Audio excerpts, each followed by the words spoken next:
the best thing you should distinguish when you're looking at a company, particularly in tech, which is where I'm interested, is this a feature or is this a company?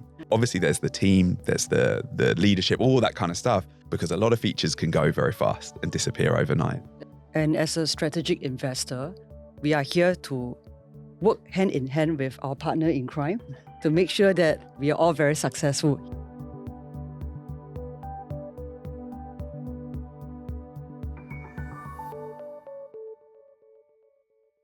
Welcome back to the TFC Business Show. I'm your host, Reggie, aka your Chief Financial Coconut. Today, important episode because I think everybody is talking about this thing and sometimes it's a little of a mess, like what is AI? What's the future? Can it be invested? And all that shenanigan, right? So I have a core question that I'm trying to understand, which is, what is this? Is there a business and is it investable? So I'm very happy to be joined with Mark and Serene, right? For our audience that don't know you, could you introduce yourself? So my name is Mark. I've lived in Singapore for 11 years. In terms of my career, I was here with Stripe, the payment company, originally. So Stripe is no longer interesting. So I jumped. Very interesting. A lot of tech people are like that, right? You look for the next frontier, look for the next exciting thing to go into. I love building, right? And so we were building out the enterprise business for Stripe and the Greater China business, which was great fun. And then this very exciting opportunity came my way in the world of AI, which was this new frontier.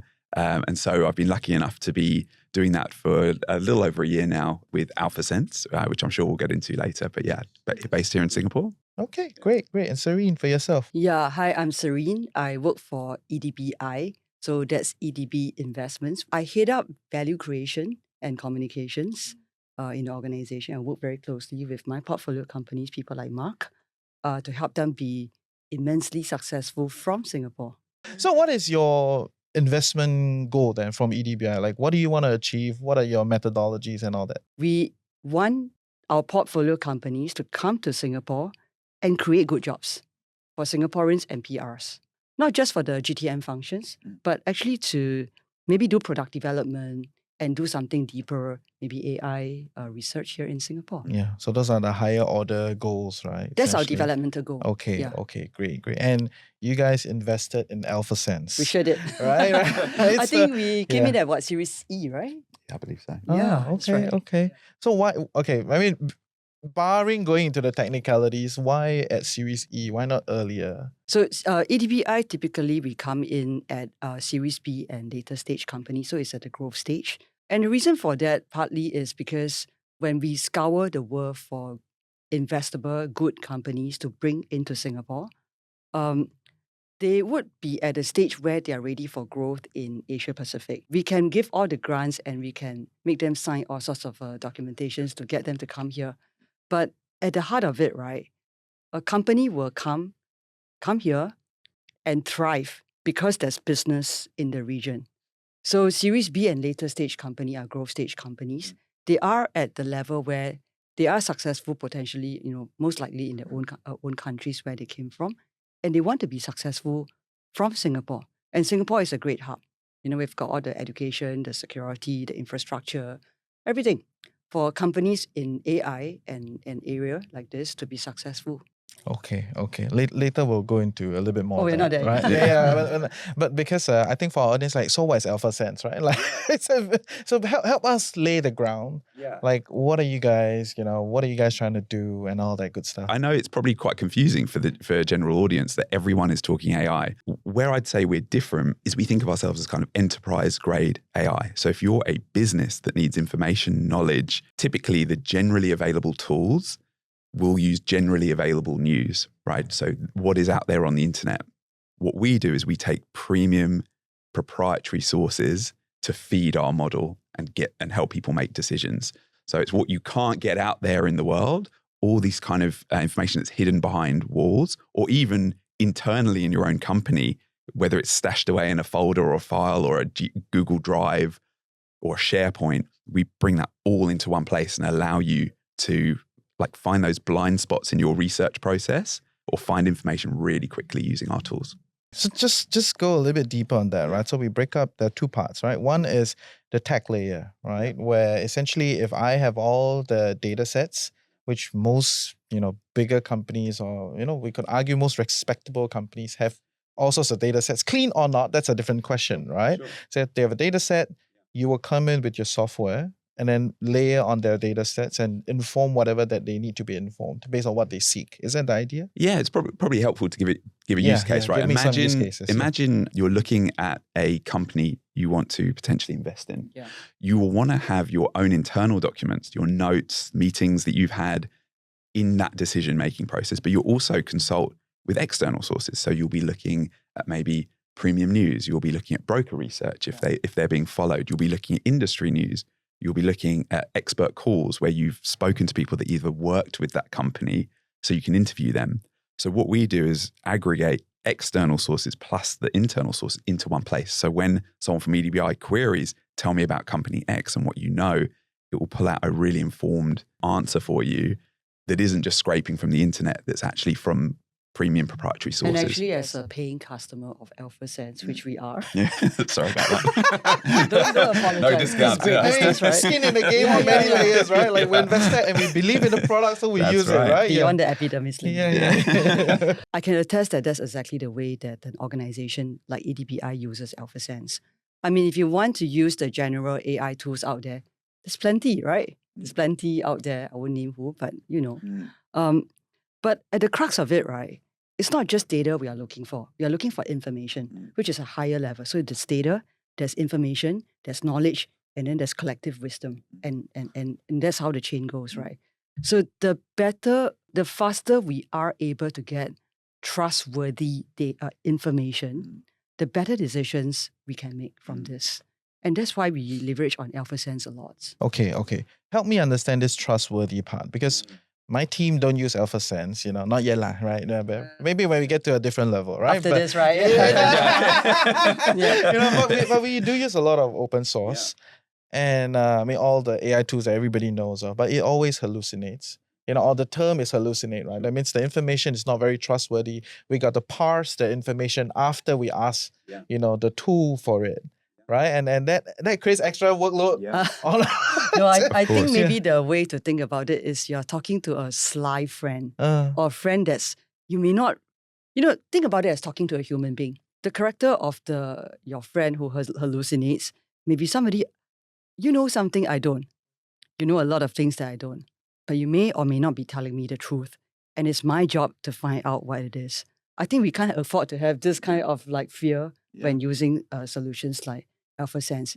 Because for us, right, before we make any investments or any decisions, or not just for investments, for any enterprise needing to make any strategic informed decisions, they need to know where this source of information came from. Is it from the World Wide Web, the big bad wolf? Or is it from a trusted source? Yeah.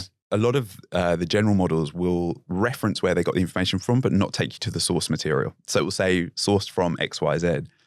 Knowing the kind of audience that we work with, where you've got financial professionals, M&A professionals, these are people that have to verify the information is correct. The approach we've always taken is we must cite and reference every source, and you must be able to go into the source material and check. So a good example of that was a company in Australia, the investor relations team. One of their biggest challenges was they would be tracking a competitor and an earnings call from that competitor, right? They all do. Yes. Yeah, exactly. And they'd have to create a summary, I think within 3 hours of an earnings call to go to the management. And that is a stressful event. So you've got to listen to that call, it's 2 hours, and then you've got to get it all down and out in an output that makes sense to your leadership group. Using us, they can summarize very quickly, but then they can also check every single point that it's referenced, that it's correct, that we've pulled from the right source. And so that what can be quite a stressful event becomes a lot more straightforward. But we've heard from our customers, we have to be able to know where this information comes from. And that's core to our strategy. Okay, fair. So I slowly understand the value prop, right? Okay. So I kind of get it now. And so then the other side of the discussion, without going to proprietary or how you do it, right? Yeah. These days, even the big general AIs out there, you could kind of so-called train them. Right, you could tune it, or what they call tune it, right? You could tune it, you could feed it certain sources, you could feed it certain things to then kind of, make it so-called more accurate, right? Are you telling me that the companies or the enterprises that work with you, wouldn't even consider that as a viable product and they would just use you. You know where I'm going Sure, with this? yeah. Yeah. As in, what's to stop Yeah, someone like, just why tuning don't you- they use that? Why are they using this? Because I think that lays the ground for the audience, right? Yeah. One is like a general model has to suit a general audience. So you might be working with a someone in their role, but you also have to speak to someone who's at home that wants a cookie recipe, right? And it has to do both those things, right? And so you've got to look at the inputs and the outputs. And so when you're doing a general model, general inputs are important. So I need every cookie recipe. That's right. But I also, I'll grab here and there, but it's not specialized. And so we focus on making sure all our inputs are geared towards a research and knowledge professional audience who need this type of information, but also the outputs. So the way in which the answers are structured, it thinks like an analyst for you and will create outputs for you. So that's the way we've approached it. But we will lean on many of the general models in order to help support those outputs. And that's also an area of strength for us, which is we can keep up with all the innovation that's happening out there because it's all readily available for us to use. Yeah. So it's not the language layer, we're actually doing at the tools layer, right? Trying to make it work into a viable product, right? And I think that's how all investors think about, like investing in something, even a new trend. You want to know, like, okay, what am I actually investing in, right? So maybe can I hear a little bit from Serene? Like, so how are y'all looking at investing in AI, right? To lay some ground for our audience, like what are the different things, and all that stuff. The first thing we do, we open AlphaSense. Enough. Although today's episode is in partnership, just hold your horses, It's right? not advertisement. I'm not from AlphaSense. Okay. Fair. Yeah. Okay. Because we use tools to help us understand the landscape. Without understanding who's the David and Goliath out in the battlefield, how do you invest in anything? Not just AI, anything. So you need to know who's out there, how they're playing in. And the mindset that we take is that we have to do a very thorough scanning, right? First and foremost, my friends like to tell me it's taxpayers' money. So we have to be very careful with that. Yeah.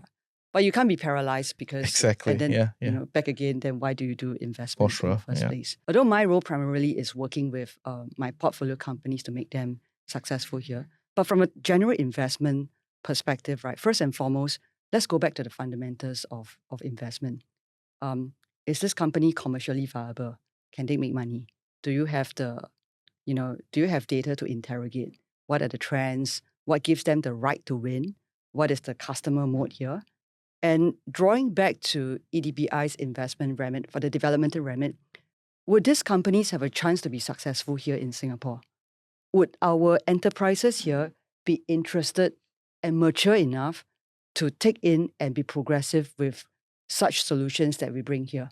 Part of the reason is because we don't just want our portfolio companies to come here and set up AI centers, R&D centers, without having the end users. We want this value extraction to permeate across the Singapore ecosystem, the enterprises, the SMEs, everybody who would find value in partaking in this AI revolution that's going on.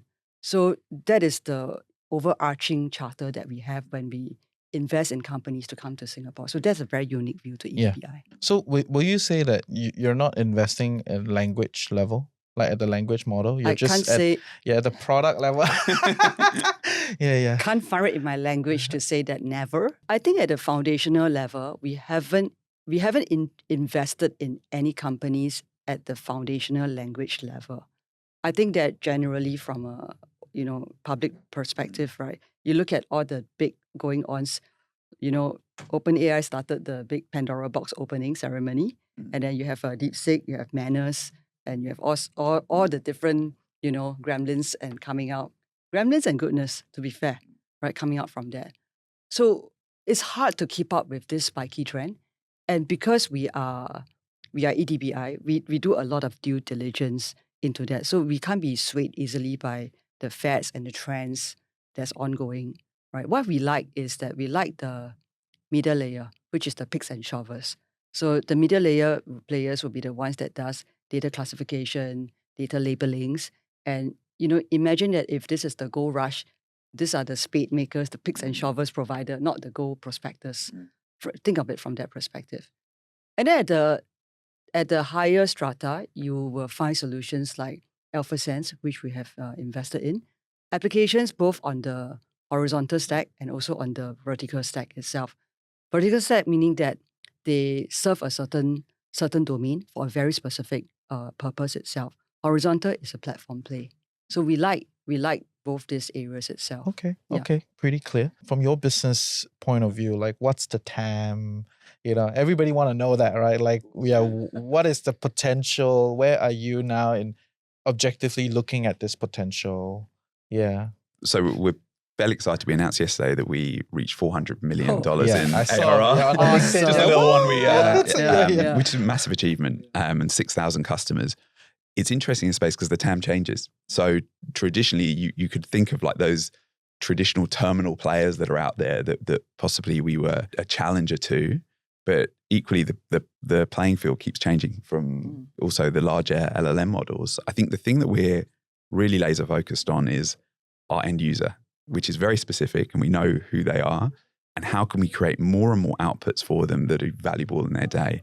And I think then the TAM changes and grows over time. So could be 50 billion, 100 billion. We've got all various kind of models that look at that. But what I'd say is it's kind of changing every day because this space is changing every day. Okay. So there's no like TAM that you're looking at this point? Because, okay, I understand. All businesses are dynamic, right? That's right. You start with a core that you're doing and then you like excel in this core. Yeah. At some point you ask yourself, okay, this product, who else can use it with a little tweak? Yes. Right? That's the baseline of how most businesses think, right? So at this point in time, do you have like a thought process around like, because I think based on what I understand, you're finding great success with a lot of like decision-making, high-value decision type of products, right? Yeah. Which would be in finance, investing, insurance, these type of very high-value decision people, right? Where they don't make decision all the time, but they need to make a right decision. Yes. Right? So you're finding great success in that, right? And because you find success, there's a very good chance that you will just continue to roll, right? In this category. That's kind of how all industries work, right? But then what's next, right? Like how can you take this product and go,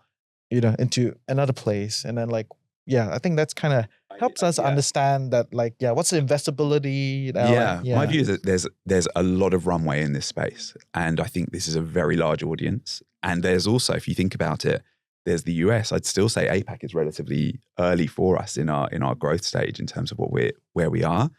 And so before we start branching out and going, we're going to go after a totally different type of persona. We're going to go after marketing people or salespeople. We believe there's still massive opportunity here in the region and APAC, and we've had amazing support from EDBI to go and explore that. And so for now, that's our focus, which is how we go and create a broader TAM here versus starting to really change and shift the business focus. Our founder, Jack, comes from an investment banking background. He was doing M&A, and I think that is core to his belief around understanding that audience and knowing what they look for. And so I'd say that's still very much the strategy of us before we start moving into other areas. I think from a user and investor's perspective, right?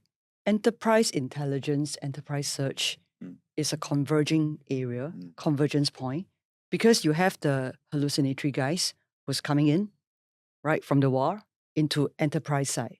I find that AlphaSense is very grounded and rooted because of all the verifiable sources of data that they take this premium market intelligence from here.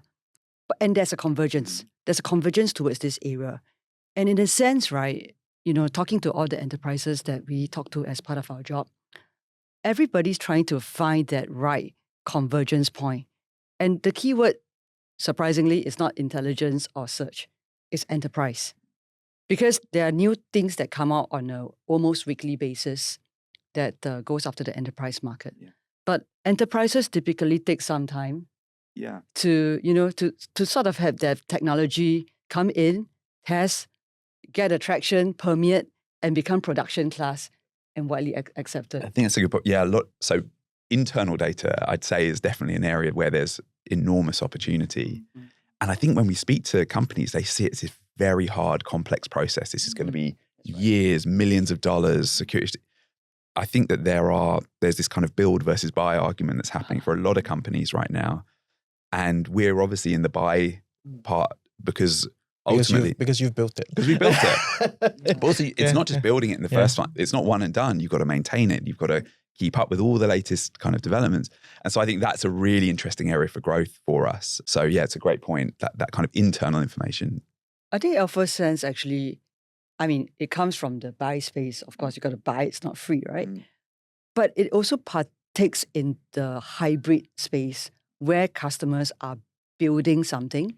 But I don't think I can name who said that. So I'm just going to plagiarize that line. Right? He said, I have to buy because AI is changing so fast that if I don't buy, I'm already behind, right? And I could be behind not my typical competitors in the same space. I could be behind my commercial competitors because they buy. So I think most major enterprises that, at least the ones I talk to, they are using a hybrid strategy. They build something, they build their own in-house interface, but the sources of data and information that they take from is varied. And it is a very, solution enterprisey kind of approach to thinking of what kind of data should come from what sources and why.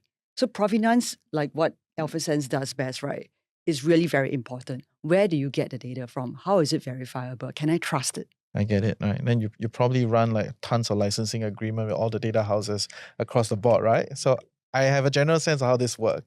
Okay, so who are your competitors then? That's bias because she's an investor, right? That's right. But I just want to hear from the management, right? Of course, yeah. From your point of view, we're like potential investors maybe one day when you list, or just help us understand, right? Like at the frontier where you are, like who are you competing against and all that? Or you competing is like how last time payments is like, oh, we're competing with cash. There's probably a more straightforward answer in payments where you could say, you know the players, you know the list, you can pull that actually out. Competing with cash. But anyway, yes. There are, I would say, we are both unique and high, and also in a highly competitive field. And our biggest challenge actually is making sure that people are aware of what we do. It's an awareness role to say, because what I believe we do is quite unique, where we're combining internal and external data in one place, information in one place. But I think if you're an investor looking at AlphaSense and looking at that competitive set around it, you'd look at the traditional terminal platforms that are out there. Some of the legacy players, I'm sure I don't necessarily need to name them, but you'd be aware of who they would be, thinking about what they do and how we might cross over in certain ways, in certain aspects. You'd be looking at some of the large language models that are more generally available to think about where you might just query and run searches on a more casual basis. And then also you'd be looking at the internal players out there that are focusing purely on internal. But what I'd say is if you look across all three, there's no one that I can name that is creating their own proprietary information, premium sources, using extensive LLMs in order to apply really, really direct outputs to it, and then integrating internal data. I can't find anyone that is doing that combination. And I think that is born out of the demand that we get from our clients, that's what they want. And so I feel we're leading with what our clients want first. And that's created a very unique offering, which I think is why we're getting this traction at the moment, because I think the company's got a great way of listening and paying attention to what the market needs. Yeah, fair. So I think there are a lot of, like you said, right? A lot of traditional software guys. That's right. They're doing like AI additional, right? And then we're like, does this work? Right? Because every modern company has a suite of softwares that you use, right? Yeah. And every software has a like AI additional offering. I think that if you're an enterprise software company and you don't have an AI offering, you're old-fashioned. Right. So that's like a different game, right? But just want to understand a little bit more. Like, so when you work with your clients, what is your business model with them? Like, is it like a subscription? Yeah. How does that whole thing work? So it's a traditional SaaS model. So we'll be on a seat-by-seat basis for them to get access for the year. And then obviously there's separate arrangements depending on what their requirements are. Enterprise is always like that, right? There's some elements. Baseline and then like value add, right? But to your question, to the point you made, I think it is, if I zoom out as an investor and look at the general noise that's out there, you're right. Like there's this kind of AI badging that's happening. And also I think that in most parts, there's some really useful stuff that's coming on the back of it where people realize they're sitting on amazing information and they can use AI in order to go and create a really valuable output. So I think there's a lot of that happening. The question I've always asked, and the danger is that one of the big models comes out with a new version that just wipes out your business overnight, right?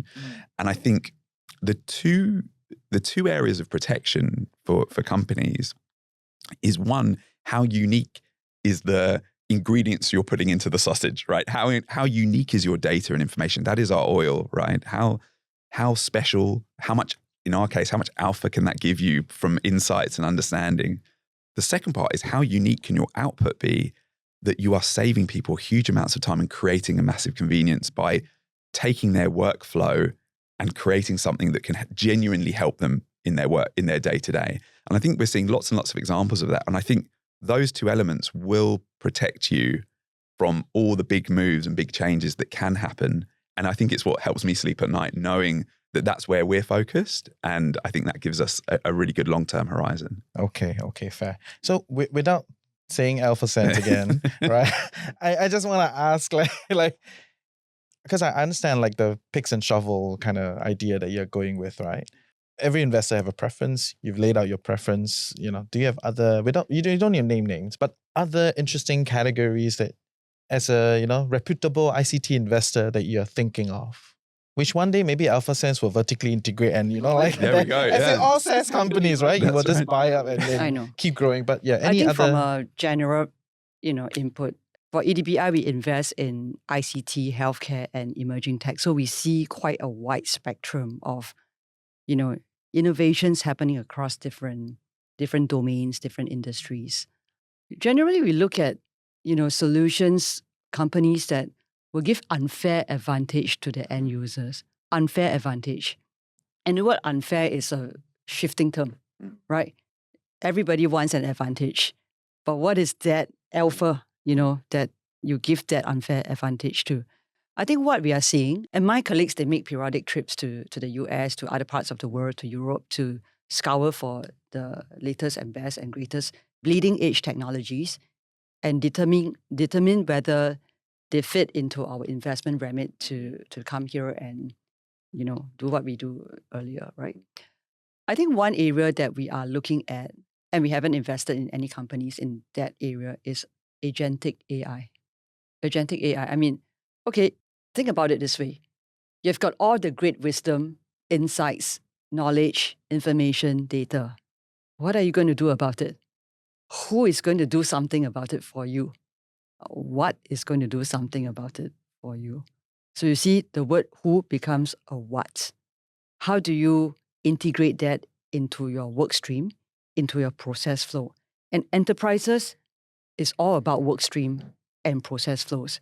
You can have the greatest solution in place. If it doesn't fit into your work stream, it doesn't work in enterprise. It's simple as that. So agentic models are, I think, the talk of the town now. But again, being very cautious investors that we are, cautious but innovative and innovative at the same time. Otherwise, investors need to take risks, but educated risks, right? You got to be absolutely. smart about it. Yeah, absolutely, right.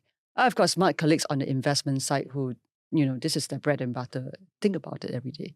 So from that perspective, the agentic AI, just to take that as an example downstream, right, is now you've got great insights from solutions like AlphaSense and your own hybrid model.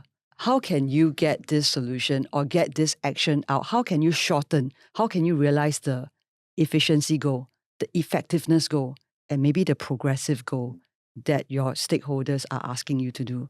So last year, 2024, is the year of many AI experiments and activities. I think that this year, 2025, is where many of the CIOs, the CTOs, the CDOs are expected to show some results from that. And you can't sit on that pot of knowledge. You have to act on this. Okay. Help us understand, because it's the first time I hear this word. I kind of understand what you're saying, but can you elaborate a little bit more? How do you explain it to like a layman, right? This agentic AI. As the word says, agent. So think about it. You go to a travel site and you figure you want to go to, say, Germany. You want to book train tickets, ferry tickets, bus tickets and everything. You don't know, actually, maybe you don't even know where you want to go. So maybe, something comes up with, this is a great itinerary for you to spend 3 days in Germany, but it involves you hopping to different towns across. Now, okay, great. Thank you for all these suggestions. Now, where am I going to book the tickets? How am I going to book the tickets? How much are they going to cost? Is the time, is somebody looking at my scheduling for me? Is somebody thinking out for me? So that's potentially where the agentic AI could come in to help you to execute some of these practical actions to get you actually physically from Singapore to Germany and go to the great places that the itinerary suggests that you go to. So would you describe it as it's at the moment we're at that research layer, but then the agentic will go and execute on your behalf to a certain degree? Got it. Absolutely. It's still in early days. Reason why, it's not as widespread as, the promise seems to suggest. It's got to be enterprise class ready. It's got to be almost foolproof in a way, right? Imagine the lawsuits that will come. I know. Enterprise clients very hard to handle. So it's B2B is a very long right? sales journey, right? And once you cross a critical mass, everybody uses you, right? Because and my competitor also use the same guys. Something must be correct, right? So that's the mechanics of B2B SaaS, right? Correct. It's very interesting. And therefore going back to the unfair advantage, the unfair portion. Okay, great. So I'm very glad we had this discussion. It's a little bit clearer in my head, right? How do I look at investing and all that, right? But on the second mandate that you have, which is like growing, must be a bit more patriotic in our ending. Like growing the Singapore, which I think it's a cause for concern for a lot of Singaporeans, because as much as we're very excited for AI, clearly based on what it's being presented, a lot of people will lose their functions, right? Your middle office, your back office, you keep some people to just supervise, oversee, but likelihood those things get compressed. So people want to know, like, okay, then what's the next bunch of interesting jobs, right? What's the next layer that we're going with, in terms of the job creation process? So maybe anybody want to, you can vouch, say we're going to hire a lot of people. I think it's going to actually empower a lot of people to not have to spend their day necessarily doing grunt work, but more utilize their skills, their brains, their training to go and evaluate what is the right output here. And I think there's this really interesting survey done, which was, why haven't you adopted AI in your company? And there were about 3,000 people that were surveyed. And the number one answer, can you guess? I don't know. My bosses don't want me to do it, or like it was guilt. People felt guilty using these tools, right? Which was like, it makes me look lazy. It makes me look like I'm taking shortcuts. So the number one reason people aren't using it is because they feel guilty in some way. Maybe this means I'm not doing my job properly. But I would say the outputs I've seen I'd say it still requires that human element to make sure it's right. You understand your business better than anyone. And so I think it should empower people to do more. Naturally, there's going to be shifts and changes. I can't deny there will be impacts as like the landscape changes. But I genuinely believe, like, human ingenuity, we will always find the use for our time to do something creative and release more potential within the people that are working here. So I'm generally positive about where I think it can go. Great. I'm going to hire a lot more people, right? I agree with Mark. And just to nuance this a little bit more, I think it's the critical thinking that is still the crux of it's still in the human being domain itself, right? Because there's a lot of grunt work that can be done. And how many times have we seen the output from the AI that we are using that says, oh my gosh, this is so good. I couldn't have done a better job than this. And I've had a lot of that moments myself. And then, of course, the next thinking is that, then why don't you just let it do it?